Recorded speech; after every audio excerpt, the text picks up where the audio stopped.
നമസ്കാരം, എൻ്റെ പേര് ജോളി.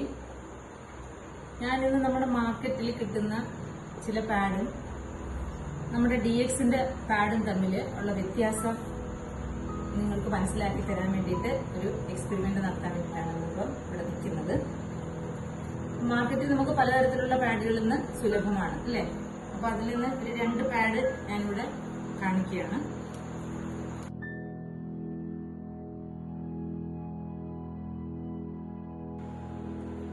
ഇത് നമ്മുടെ DXന്റെ പാഡാണ്. ഈ DXന്റെ പാഡിന്റെ പ്രത്യേകതകള്, ഇതിനൊരു 7 ലെയർ ഉണ്ട്. 7 ലെയർ ഉള്ളതുകൊണ്ട് തന്നെ അബ്സോർപ്ഷൻ കപ്പാസിറ്റി കൂടുതലാണ്. ഏകദേശം ഒരു 100 ml ബ്ലഡ് ഇതിനകത്ത് അബ്സോർബ് ചെയ്യാൻ അറ്റ് എ ടൈം നമുക്ക് സാധിക്കും. അത് മാത്രമല്ല, ഇതിനകത്ത് ആനയോൺ സ്ട്രിപ്പ് അടങ്ങിയിട്ടുണ്ട്. ആനയോൺ സ്ട്രിപ്പിന്റെ പ്രത്യേകത നെഗറ്റീവ് അയോണിനെ പ്രൊഡ്യൂസ് ചെയ്യുന്നത് കൊണ്ട് ബാക്ടീരിയൽ ഗ്രോത്തിനെ തടയും. ബാക്ടീരിയൽ ഗ്രോത്ത് ഉണ്ടായാൽ നമുക്കറിയാം ഫൗൾ സ്മെൽ ഉണ്ടാവും, അതുപോലെ തന്നെ നമുക്ക് ഇൻഫെക്ഷൻസിനുള്ള സാധ്യതയുണ്ട്.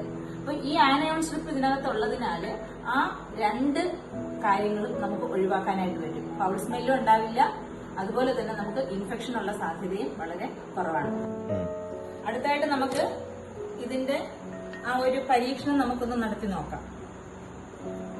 നേരത്തെ 2 പാഡ് നമ്മളിവിടെ വെച്ചു. ഇത് നമ്മുടെ DXന്റെ പാഡാണ്.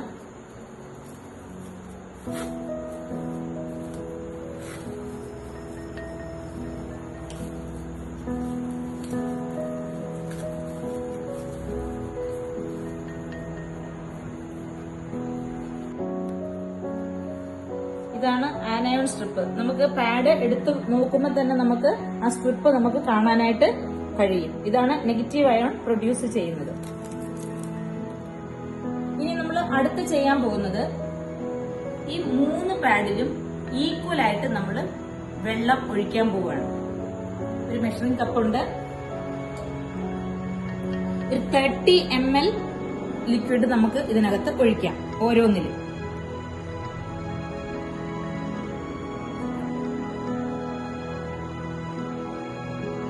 ml ആണ് ആദ്യത്തെ പാഡിൽ നമ്മൾ ഒഴിക്കുകയാണ്.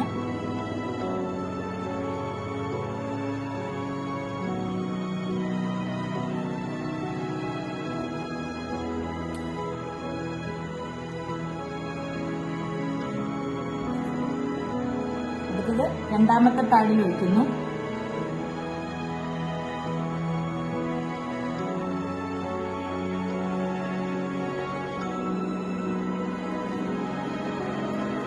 ഇനി നമ്മള് 3ാമത്തെ പാഡില് ഒഴിക്കാൻ പോവാണ്.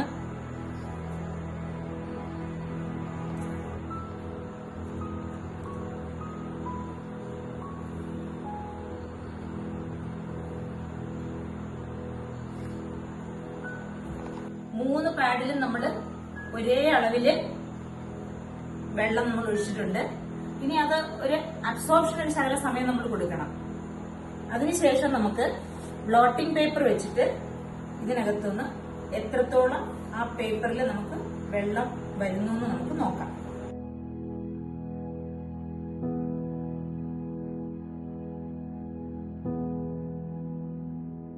ഇനി നമ്മളതൊന്ന് ഒപ്പിയെടുക്കാൻ പോവാണ്. ആദ്യം നമ്മൾ ഒഴിച്ച ഇതില് പതിയെ മാത്രമാണ് ഞാൻ പേപ്പർ വെക്കുന്നത്. കണ്ടോ, ആ പേപ്പറിൽ അത് വെള്ളം വന്നിട്ടുണ്ട്. ഇനി 2ാമത്തേതില് അതേപോലെ തന്നെ പതുക്കെ നമ്മൾ വെച്ചു.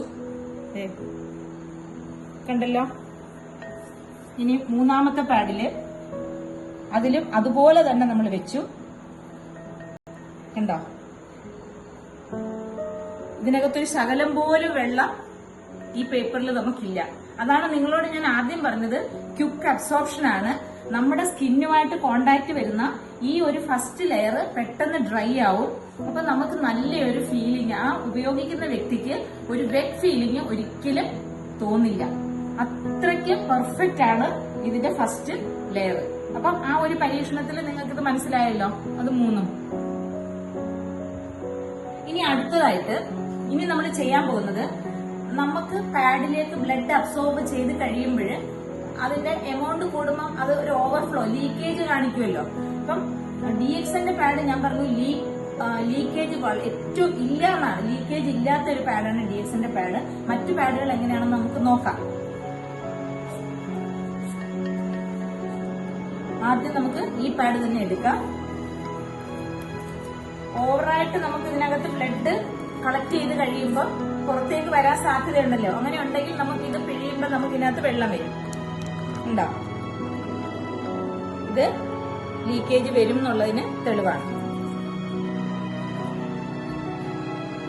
ഇനി രണ്ടാമത്തെ പാഡ്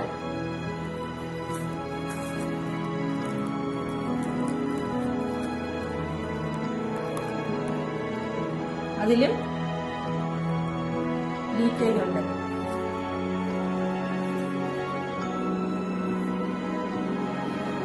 ഇനി ഇത് മൂന്നാമത്തെ പാഡ് DXന്റെ നമ്മുടെ പാഡാണ്.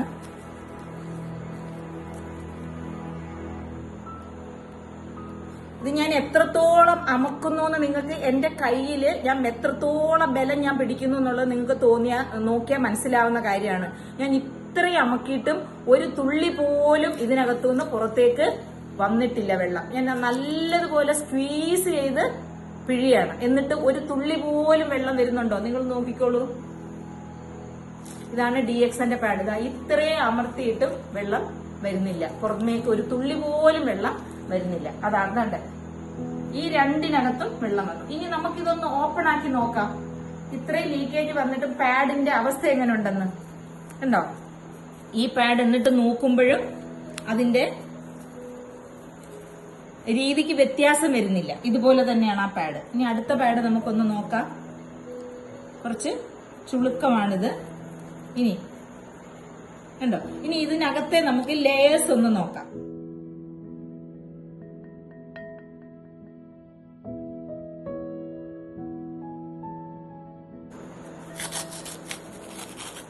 ഈ ലെയർ കഴിഞ്ഞിട്ട് ഇതിനകത്ത് കോട്ടൺ ആണുള്ളത്.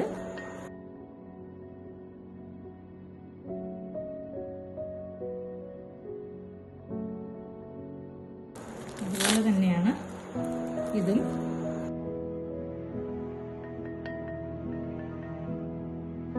DXന്റെ പാഡ് അതിനകത്ത് ജെല്ലുണ്ട്. ജെല്ലുണ്ടത് മാത്രമല്ല, ഇതിനകത്ത് ഞാൻ പറഞ്ഞു 7 ലെയർ ഉണ്ടെന്ന് ഞാൻ നിങ്ങളോട് പറഞ്ഞിരുന്നു. ലെയർ നിങ്ങൾക്ക് കാണാവുന്നതാണ്. വീണ്ടും ഉണ്ട്. ഇത് 2 ലെയർ വീണ്ടും ഉണ്ട്. ഇത് ഇവിടെ പിന്നെ ജെല്ലുണ്ട്. അത് കഴിഞ്ഞ് അതിന്റെ ഇപ്പുറത്ത് വീണ്ടും നമുക്ക് ലെയറുണ്ട്.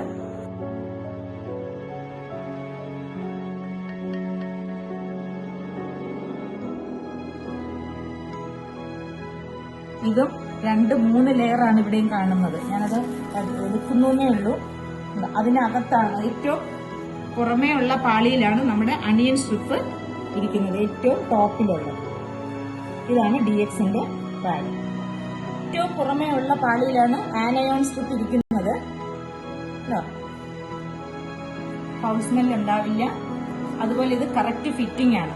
അപ്പൊ ഇതാണ് ഈ 3 പാഡുകളും തമ്മിലുള്ള ഞാനിപ്പോ നിങ്ങളെ കാണിച്ച വ്യത്യാസങ്ങൾ. DXN പാഡിന്റെ പ്രത്യേകതകൾ നിങ്ങൾക്ക് മനസ്സിലായിട്ടുണ്ടാവും. അപ്പം ഇനി ഇത് ആവശ്യമുള്ളവര് താഴെ കാണുന്ന നമ്പറിൽ കോൺടാക്ട് ചെയ്യുക. നിങ്ങൾ ഏത് ചൂസ് ചെയ്യണമെന്ന് നിങ്ങൾ തന്നെ തീരുമാനിക്കുക. Thank you.